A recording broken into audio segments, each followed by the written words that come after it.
কুমারী নারীদেরকে বিয়ে করলে দুটি উপকার, দুটি লাভ আছে, যেটা প্রত্যেক পুরুষের জন্য জরুরি। আমরা পুরুষ হিসাবে আমাদের বিয়ে করতে হয়, সেই জন্য রাসূল সাল্লাল্লাহু আলাইহি ওয়াসাল্লাম হাদিসের মধ্যে বলে দিয়েছেন যে তোমরা কুমারী মেয়েদেরকে বিয়ে করো। হাদিসের মধ্যে রাসূল সাল্লাল্লাহু আলাইহি ওয়াসাল্লাম বলেন, ফয়জুল কালাম 633 নম্বর হাদিস, নবীজি সাল্লাল্লাহু আলাইহি ওয়াসাল্লাম বলেন, আলাইকুম বিল আবকার ফাইন্নাহুন্না আযামু আফওয়ামান ওয়ানতাকু আরহামান ওয়ারদ বিল ইয়াসিরি। রাসূল সাল্লাল্লাহু আলাইহি ওয়াসাল্লাম বলেন যে কেউ যদি কুমারী মেয়েদেরকে বিয়ে করে তাহলে দুটি উপকার। এক নম্বর হলো যে তারা মিষ্টভাষী হয়, তাদের কথা অনেক মিষ্টিভাষী হয়, যার কারণে স্বামী স্ত্রীর মধ্যে একটা ভালোবাসা, মায়া মোহাম্মদ, দাম্পত্য জীবন সুখীময় হয়।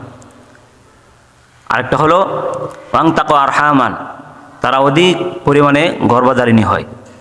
কিছু কিছু মেয়েরা দেখা যায় সন্তান হয় না, আর কিছু কিছু ক্ষেত্রে দেখা যায় মেয়েদের একটা সন্তান হয় তারপরে আর হয় না। রাসূল সাল্লাল্লাহু আলাইহি ওয়াসাল্লাম বলেন কুমারী মেয়েরা বেশিরভাগই ওয়ানতাকু আরহামান, তারা অধিক গর্ভধারিণী হয়ে থাকে। 3 নম্বর যেটা রাসূল সাল্লাল্লাহু আলাইহি ওয়াসাল্লাম বলেন ওয়ারদ বিল ইয়াসিরি, তারা অল্পে সন্তুষ্ট থাকে।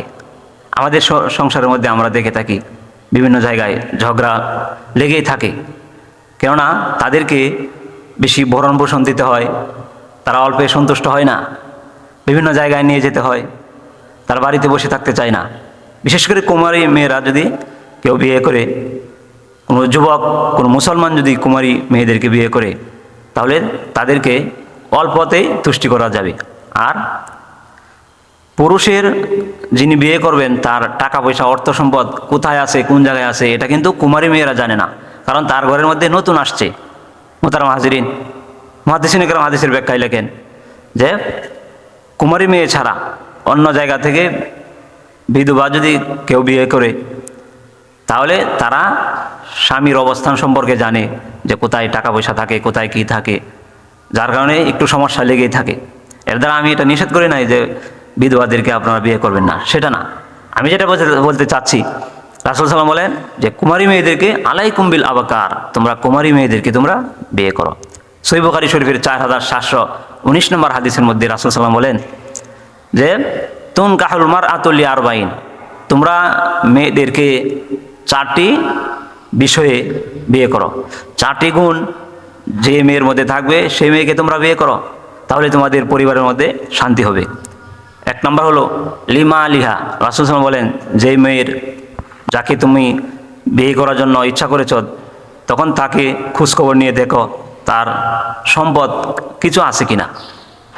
ওলি হাসাবিহা, 2 নম্বরে যে সেই মেয়ের বংশটা কেমন, বংশ যদি ভালো হয় তাহলে তাকে আপনি বিয়ের জন্য প্রস্তাব দিয়ে দেন, বিয়ে করতে পারেন।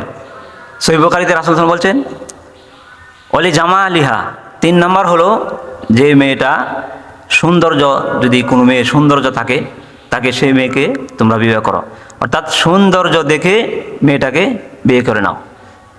4 নম্বর হলো ওয়ালি দীনিহা, নবীজি সাল্লাল্লাহু আলাইহি ওয়াসাল্লাম বলেন যে দিন যে মেয়ের মধ্যে থাকবে সেই মেয়েকেও তোমরা বিয়ে করে নাও। শেষ পর্যন্ত নবীজি বলেন হাদিসের শেষে, ফাজফার বিজাতি দিন, দিন এমন এক বিষয়, 3টা জিনিস, সম্পদ, সৌন্দর্য, বংশ যদি তেমন নাও থাকে, কিন্তু দিন, ধর্ম, ইসলাম তার মধ্যে থাকে, তাহলে সেই মেয়েকে ফাজফার বিজাতি দিন, তাকে অগ্রাধিকার দিয়ে সেই মেয়েকে বিবাহ করে দাও। তারিবাত এদাকা, নবীজি বলেন যদি দিন থাকার কারণে, ইসলাম মানার কারণে, ইসলাম আছে, দিন আছে তার মধ্যে, নামাজ, রোজা, আল্লাহর ইবাদত, শুকরগুজারি করে, কিন্তু তার সম্পদ নাই, সে সুন্দর না, নবীজি বলেন সম্পদ যদি নাও থাকে, সুন্দর নাও থাকে, তাহলে দিন যদি থাকে তাহলে সেই মেয়েকে বিবাহ করে নাও। করলে কি হবে, তোমাদের বিয়ের মধ্যে বরকত হবে, দাম্পত্য জীবনে বরকত হবে, তাদের সুখ শান্তিতে তারা জীবনযাপন করতে পারবে, আর না হয় ঝগড়া লেগেই থাকবে। তারিবাত এদাকা, নবী বলেন তুমি ধুলায় দূষিত হয়ে যাও যদি তুমি সম্পদের পাগলে বিয়ে করে থাকো, আর সৌন্দর্যের পিছনে যদি ছুটে থাকো, দিনের দিকে তোয়াক্কা করো না, তাহলে আমি নবী জানি না তোমার বিয়ের মধ্যে স্বামী স্ত্রীর মধ্যে এই সুখ শান্তি হবে কিনা, বরকত হবে কিনা সেটা আমি নবী বলতে পারি না। এই জন্য আমার আকুল আবেদন থাকবে, যুবক ভাইয়েরা আমরা যারা আছি, আমরা যখন বিয়ে করব তখন আমরা 4টি গুণ থেকে বিয়ে করব। আর 4টির মধ্যে সর্বশেষ দিন ইসলাম যেই মেয়ের মধ্যে থাকবে, সৌন্দর্য টাকা পয়সা কম থাকলেও আমরা সেই মেয়েকে অগ্রাধিকার দিয়ে আমরা বিয়ে করব। আল্লাহ তাআলা আমাদের সকলকে দু একটি কথাগুলির উপর আমল করার তৌফিক দান করুন। সকলে বলুন আমিন।